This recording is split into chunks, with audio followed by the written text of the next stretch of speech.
청취자 여러분을 위한 오늘의 심층 분석 바로 시작하겠습니다. 보내주신 자료가 OBS 뉴스 해설 영상인데요. 일본이 무려 30년 만에, 그러니까 한 세대가 통째로 바뀔 시간 만에 처음으로 기준금리를 올렸다는 소식입니다. 사실 이 뉴스를 그냥 일본이 금리를 0.1%포인트 올렸구나 이렇게만 보면 핵심을 놓치기 쉽거든요. 자료에서도 깍 짚어주듯이 지금 일본의 20대, 30대, 심지어 40대 초반까지도요. 태어나서 단 한 번도 플러스 금리라는 걸 겪어보지 못한 세대예요. 이건 그냥 정책 하나 바꾼 게 아니라 일본이라는 거대한 경제가 수십 년간 걸어온 길에서 방향을 완전히 트는 역사적인 전환점일 수도 있다는 거죠. 자, 그럼 이 자료를 바탕으로요. 대체 무엇이 일본을 30년 만에 움직이게 했는지, 그리고 이 결정이 단순한 숫자 노름을 넘어서 일본 사례와 또 우리에게 어떤 의미를 갖게 될지 함께 깊이 파고 들어가 보겠습니다. 좋습니다. 그럼 본론으로 들어가 보죠. 제 머릿속에 가장 먼저 딱 떠오르는 질문은 이거예요. 제 기억 속의 일본 경제는 항상 잃어버린 10년, 20년, 심지어 잃어버린 30년 이런 장기 침체랑 거의 동의어였거든요.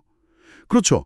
물가가 안 올라서 걱정하던 나라가 왜 갑자기 물가를 잡겠다면서 금리를 올리는 정반대의 선택을, 그것도 왜 하필 지금 한 걸까요? 바로 그 지점이 이번 결정의 핵심을 꿰뚫는 가장 중요한 질문입니다. 말씀하신 대로 지난 30년간 일본 중앙은행의 가장 큰 적은 인플레이션이 아니라 그 반대, 디플레이션이었거든요. 맞아요. 디플레이션. 네, 물가가 계속 떨어지니까 사람들이 나중에 사면 더 싸지겠지 하면서 소비를 미루고 기업은 투자를 안 하고 경제 전체가 그냥 활력을 잃고 가라앉는 악순환이었죠. 이 디플레이션이라는 괴물을 잡으려고 일본이 꺼내든 비장의 무기가 바로 제로금리, 심지어 마이너스 금리 정책이었던 겁니다. 마이너스 금리까지요? 네, 돈을 빌리는데 비용이 거의 안 들게, 심지어 돈을 맡기면 보관료를 내게 만들어서라도 시중에 돈을 풀려고 했던 거죠. 이건 거의 처절한 사투였어요. 와, 처절한 사투라는 표현이 확 와닿네요. 그만큼 절박했다는 거군요. 그렇죠. 비유하자면 심장이 멎은 환자한테 30년 동안 전기 충격기를 안 떼고 있었던 거랑 비슷합니다. 그런데 그 30년간의 사투가 드디어 끝났다는 신호인 건가요, 이게? 환자가 드디어 스스로 심장을 뛰게 된 겁니까? 정확한 비유입니다. 오랫동안 정말 꿈쩍도 않던 일본의 물가가 드디어 움직이기 시작했어요. 최근 일본의 소비자 물가 상승률이 일본은행의 목표치인 2%를 훌쩍 넘어서 계속 2% 후반대를 기록하고 있거든요. 드디어. 네. 30년 만에 디플레이션이라는 괴물을 잡았더니 이제는 인플레이션이라는 새로운 괴물이 나타난 셈이죠. 이 배경에는 전 세계적인 공급망 문제나 에너지 가격 상승도 있지만 결정적으로는 일본 내부의 구조적인 변화가 방아쇠를 당겼습니다. 알겠습니다. 그러니까 수십 년 동안 물가 좀 올려보려고 온갖 노력을 다 했는데 막상 물가가 오르기 시작하니까 이제는 너무 오를까봐 걱정해야 하는 참 아이러니한 상황이네요. 그렇죠. 내부의 구조적인 변화라고 하셨는데 보내주신 자료를 보니까 임금 얘기가 가장 먼저 눈에 띄네요. 일본 대기업들 임금 인상률이 평균 5%를 넘었다고요?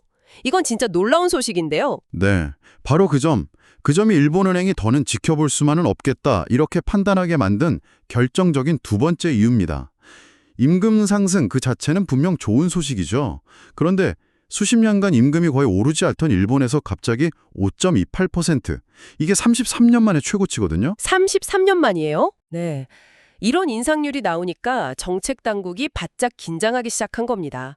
소위 임금 물가 상승의 악순환에 대한 공포 때문이죠. 임금 물가 상승의 악순환이요? 임금이 오르면 소비가 늘어서 경제에 좋은 거 아닌가요? 왜 악순환이라고 부르는 거죠? 자, 임금이 오르면 사람들 소득이 늘어나니까 소비를 더 하겠죠. 네, 그렇죠. 그러면 수요가 공급을 넘어서면서 상품 가격, 즉 물가가 오릅니다.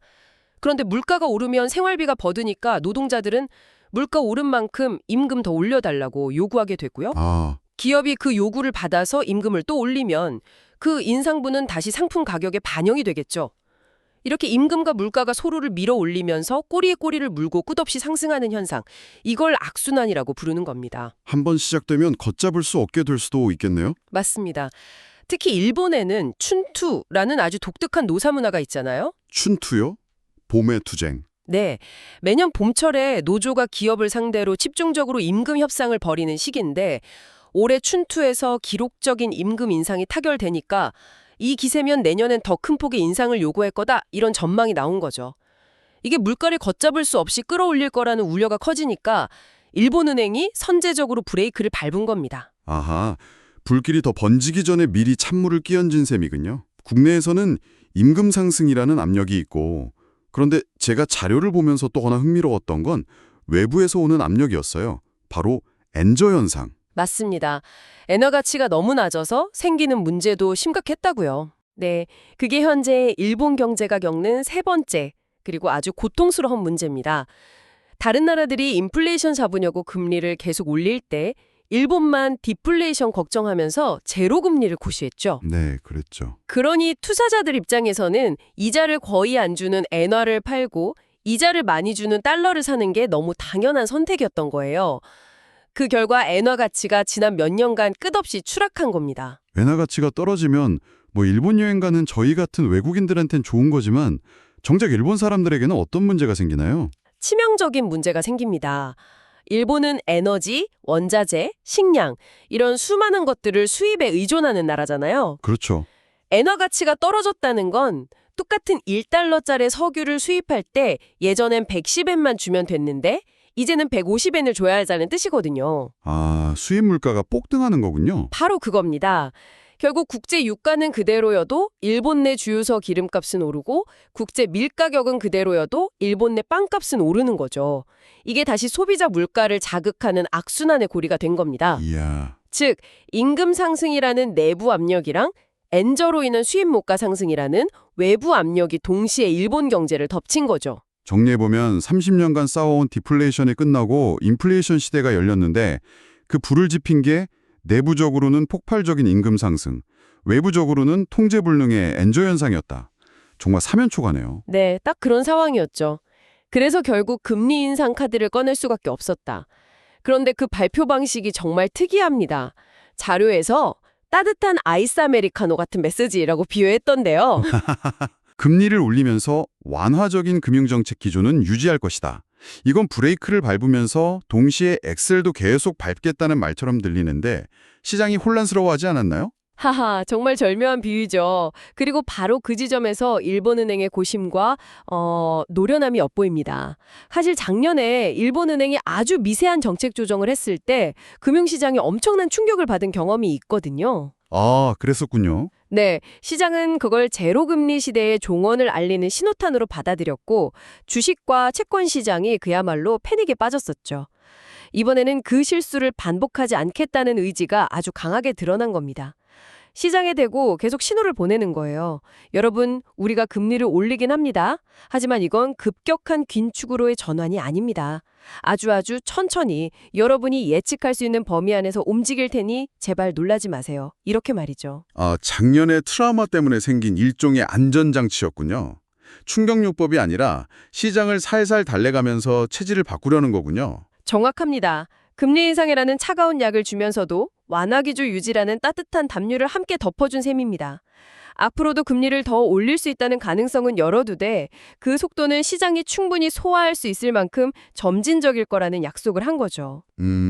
시장의 불안감을 잠재우고 급격한 자금 유출을 막고 위한 아주 신중하고 계산된 소통 전략이라고 볼 수 있습니다. 그래서 따뜻한 아이스 아메리카노라는 모순적인 표현이 오히려 이 상황을 가장 잘 설명해 주는 거예요. 그렇군요. 이해가 완벽하게 됩니다. 30년 만의 방향 전환이니까 배가 급격히 흔들려서 승객들이 멀미하지 않도록 아주 조심스럽게 키를 돌리고 있는 거네요. 네, 맞습니다. 그렇다면 이 조심스러운 항해의 최종 목적지는 어디일까요? 이번 0.1%포인트 인상이 끝은 아닐 텐데 앞으로 일본의 금리는 어디까지 갈 거라고 예상되나요? 더 큰 그림에서 보면요. 이번 인상은 정말 기나긴 정상화 과정의 첫걸음에 불과합니다. 일본은행 내부에서는 경제를 과열시키지도 위축시키지도 않는 이상적인 금리 수준, 그러니까 중립금리를 대략 1%에서 2.5% 사이로 보고 있거든요. 1%에서 2.5%요? 지금이랑은 정말 큰 차이네요. 엄청난 차이죠. 현재 금리가 0.1% 수준이니까 가야 할 길이 아직 한참 남은 셈입니다. 하지만 방금 말씀하신 그 따뜻한 아이스 아메리카노 기조를 생각하면 그 수준까지 막 빠르게 가진 않겠군요. 물론입니다. 그 수준까지 도달하는 데는 아마 수년이 걸릴 수도 있습니다. 시장에서는 일단 내년에 한두 차례 약 0.25%포인트 정도의 추가 인상을 조심스럽게 예상하고 있고요. 물론 이것도 앞으로 발표될 물가 지표나 경기 상황을 봐가면서 결정이 되겠죠. 중요한 건 속도가 아니라 방향입니다. 제로금리로부터의 탈출이라는 방향성 자체는 이제 명확하게 정해졌다고 보는 것이 합리적입니다. 한시다가 저무는 과정인 만큼 당연히 그 과정에서 이익을 보려는 사람과 손해를 보는 사람이 나뉠 것 같습니다. 이런 거대한 변화는 누구에게 웃어주고 또 누구를 울게 만드나요? 굉장히 중요한 포인트입니다. 우선 가장 큰 수혜자는 그동안 제로금리 때문에 고통받았던 예금자들이겠죠? 아, 그렇죠. 특히 막대한 현금 자산을 보유한 일본의 고령층은 이제 예금만으로도 이자 수익을 기대할 수 있게 됐고요. 은행 역시 예대 마진이 개선되면서 수익성이 좋아질 겁니다. 반면에 가장 큰 타격을 입는 쪽은 빚이 많은 주체들이에요. 대표적으로 변동금리 주택담보대출을 받은 가계, 그리고 저금리를 바탕으로 막대한 투자를 해온 기업들. 이자료 부담이 현실이 되겠네요. 네, 이제 이자 부담이 현실적인 압박으로 다가올 겁니다. 그리고 가장 큰 빚쟁이인 일본 정부 역시 국채 이자 부담이 눈덩이처럼 불어날 수 있다는 딜레마에 빠지게 되는 거죠. 자, 오늘 분석을 정리해볼 시간이네요. 청취자분께서 보내주신 자료 덕분에 우리는 일본이 30년이라는 기나긴 터널을 지나서 마침내 금리를 올린 이 역사적 사건의 복잡한 맥락을 입체적으로 이해할 수 있었습니다. 그 핵심 동력은 디플레이션과의 전쟁이 끝나고 시작된 인플레이션을 잡기 위함이었고요. 맞습니다. 그 배경에는 33년 만에 기록적인 임금 상승이라는 내부 요인과 수입 물가를 밀어올리는 엔저 현상이라는 외부 요인이 동시에 작용했습니다. 하지만 작년의 시장 충격을 교훈 삼아서 금리를 올리면서도 완화 기조를 유지하겠다는 따뜻한 아이스 아메리카노 같은 메시지로 시장을 안심시키려는 신중한 태도를 보이고 있다는 점, 이게 이번 결정의 가장 큰 특징이었네요. 맞습니다. 이건 단순히 외신에 나온 경제 뉴스 하나가 아닙니다. 일본의 한 세대가 평생 당연하게 여겼던 경제적 상식이 뒤바뀌는 거대한 패러다임 전환의 서막을 보여주는 사건이죠. 돈을 빌리는데 비용이 거의 들지 않았던 세상에서 이제 돈에도 이자라는 비용이 붙는다는 새로운 현실로 들어서는 겁니다. 여기서 청취자 여러분이 한번 깊이 생각해 볼 만한 질문이 떠오릅니다. 이자 없는 세상에 완벽하게 적응해서 살아온 일본의 젊은 세대는 이 새로운 현실 앞에서 과연 어떤 선택을 하게 될까요? 저출에 대한 개념, 대출을 받아서 집을 사는 것에 대한 생각, 위험을 감수하고 창업에 나서는 것에 대한 태도, 이런 것들은 어떻게 변하게 될까요?